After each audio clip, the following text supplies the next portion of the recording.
So I've been teaching myself to code web graphics, and I've made a sort of spaceship that runs in the browser. Today I'm going to use it to explore the question, how big is power? How did we get from cavemen to spacemen? It's true that we are clever monkeys, but at the heart of our success lies our application of power, and our future also depends on it.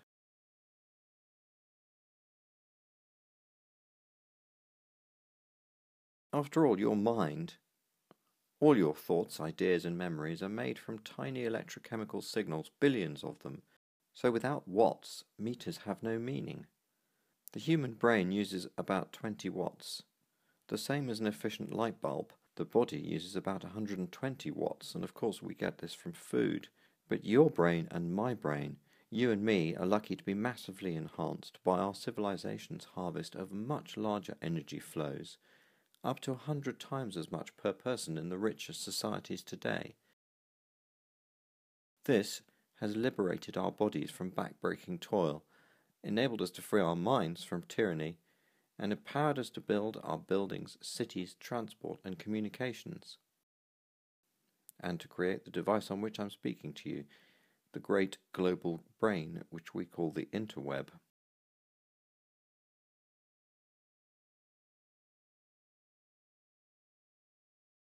It has also empowered us to look outwards into the universe and to set out exploring.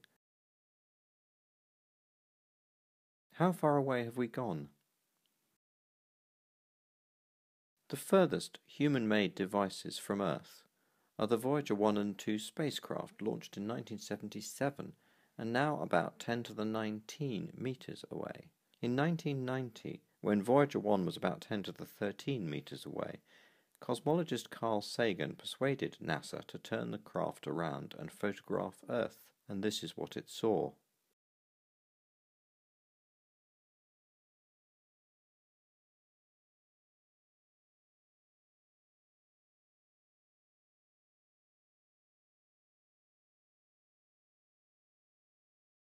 To keep spaceship Earth flying, to keep bringing billions out of poverty, to keep progressing humanity, there's a lot we need to get done.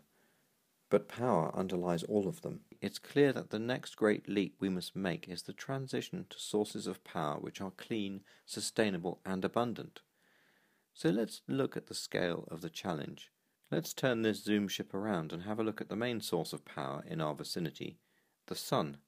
Here she comes, our own star which powers all life on Earth.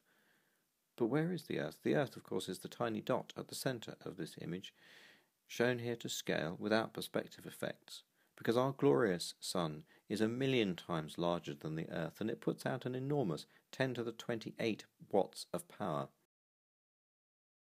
The tiny fraction of this which Earth receives is still over 5,000 times larger than the quantum of power we would need to sustain an expected peak population of 10 billion people at today's standard of living.